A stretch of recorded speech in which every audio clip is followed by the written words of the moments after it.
Hi, అందరికీ good morning. Exit poll ఫలితాలు ఈరోజు వెలువడున్నాయి. అంటే ఎన్నికలు ప్రక్రియ దాదాపు పూర్తయింది అన్నట్టు. పూర్తయిన వెంటనే ఎగ్జిట్ పోల్ ఫలితాలు విడుదల చేస్తారు. జూన్ 4వ తేదీన అంటే వచ్చే మంగళవారం రోజు ఎన్నికలు కౌంట్ చేసి ఏ పార్టీ గెలిచింది, ఏ పార్టీకి ఎంత మెజార్టీ అనేది చెప్తారు. అట్లాగే ఆంధ్రప్రదేశ్లో కూడా ఒక కొత్త ప్రభుత్వం ఏర్పడుతుందా, మరి అదే ప్రభుత్వం కొనసాగుతుందా, కేంద్రంలో కూడా ఒక కొత్త ప్రభుత్వం ఏర్పడుతుందా, లేదా అదే బీజేపీ ప్రభుత్వం కొనసాగుతుందా అనే విషయాన్ని 4వ తేదీ మనం చూడబోతున్నాం.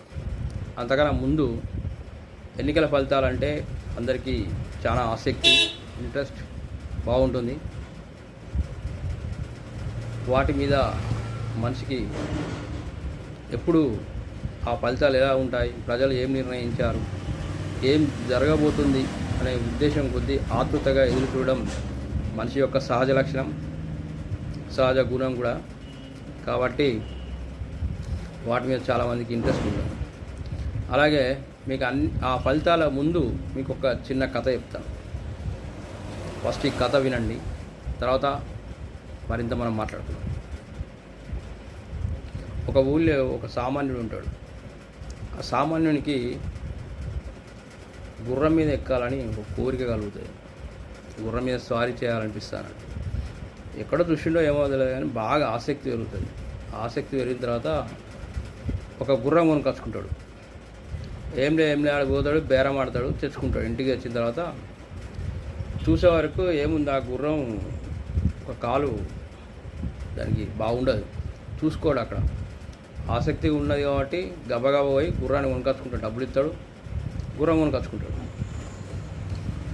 బాగా కష్టపడ్డ డబ్బు అంత పెట్టి గుర్రాన్ని కొనుక్కొని వచ్చి ఇంటికి వచ్చి చూసిన తర్వాత దించుతాడు. దించిన తర్వాత అది నడవలేని స్థితిలో ఉంటుంది, దానికి ఒక కాలు ఉండదు. నడవలేని స్థితిలో ఉన్న గుర్రం మీద ఎక్కి స్వారీ చేయాలంటే కష్టం కదా. అయ్యో నా పరిస్థితి ఇట్లా అయింది ఏంది అని బాధపడతాడు. తర్వాత ఏం చేస్తాడు, ఆ గుర్రాన్ని ఎవరికో అమ్మేస్తాడు. సగొక్కో దాన్ని తీసేసి ఎట్లయినా ఆ వాంఛ అనేది చనిపోదు అతనికి. ఎట్లయినా గుర్రం కావాలనే ఉద్దేశం కొద్ది మరో వ్యాపారి దగ్గరికి పోయి ఒక గుర్రం కావాలి, నాకు మంచి బాగా పరిగెత్తుంది అన్న వల్లే గుర్రం చూస్తాడు. ఇంకో గుర్రం చూస్తాడు, అన్ని గుర్రాలు చూస్తాడు. అన్ని గుర్రాలను కాళ్ళు బాగా చూస్తాడు.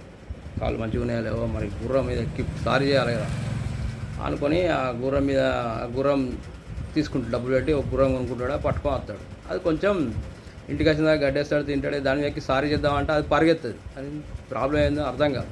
కాబట్టి సేపటి తర్వాత అతనికి ఒక 2 రోజుల తర్వాత దానికి అర్థం, దానికి గుడ్డి గుర్రం, అది కళ్ళు కలవాలి దానికి.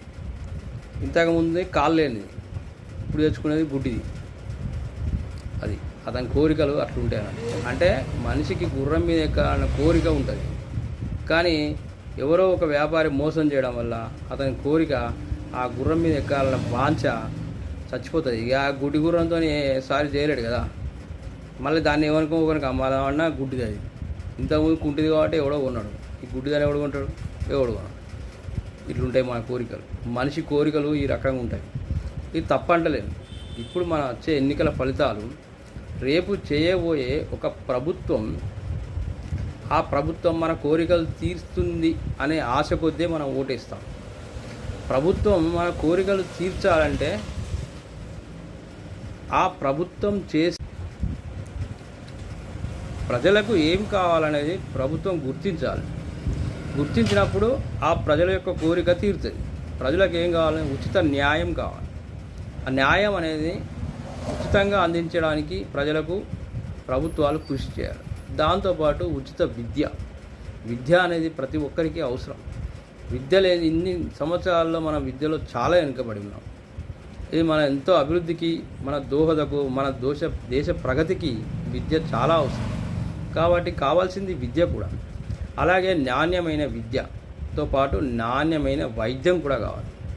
వైద్య రంగంలో కూడా మనం కొంత ముందున్నా కూడా ప్రైవేట్ ఆసుపత్రులే కానీ గవర్నమెంట్ హాస్పిటల్ ఇక్కడ అంత వైద్యాన్ని అంచడంలో పూర్తిగా సఫలం కాలేదనే చెప్పవచ్చు. అదేవిధంగా రక్షణ, కల్తీ లేని ఆహారం, నాణ్యత లేని వస్తువులు, వీటితో పాటు ప్రతి మనిషికి ఉద్యోగం లేదా ఉపాధి కావాలి.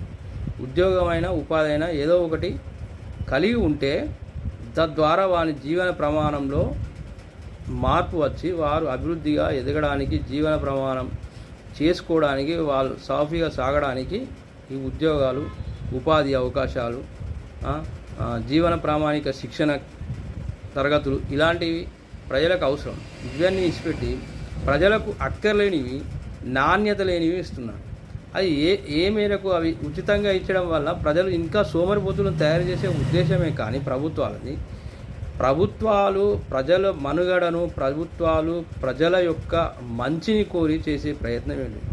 ఒకరు కాకపోతే ఇంకొకరు, వీరి ప్రభుత్వం పోయి ఇంకొక ప్రభుత్వం, వీళ్ళు మోసం చేస్తున్నారు, వాళ్ళు మోసం చేస్తున్నారు. ఫార్ములా అంతా ఒకటే. వాళ్ళ చేతిలో ఉన్నంతకాలం మనమే ఇలా బానిసలాగా ప్రజలు బ్రతకాల్సిందేనా అనే ఆలోచన ప్రజలకు రావాలి. వచ్చినప్పుడే ప్రగతి సాధిస్తాం.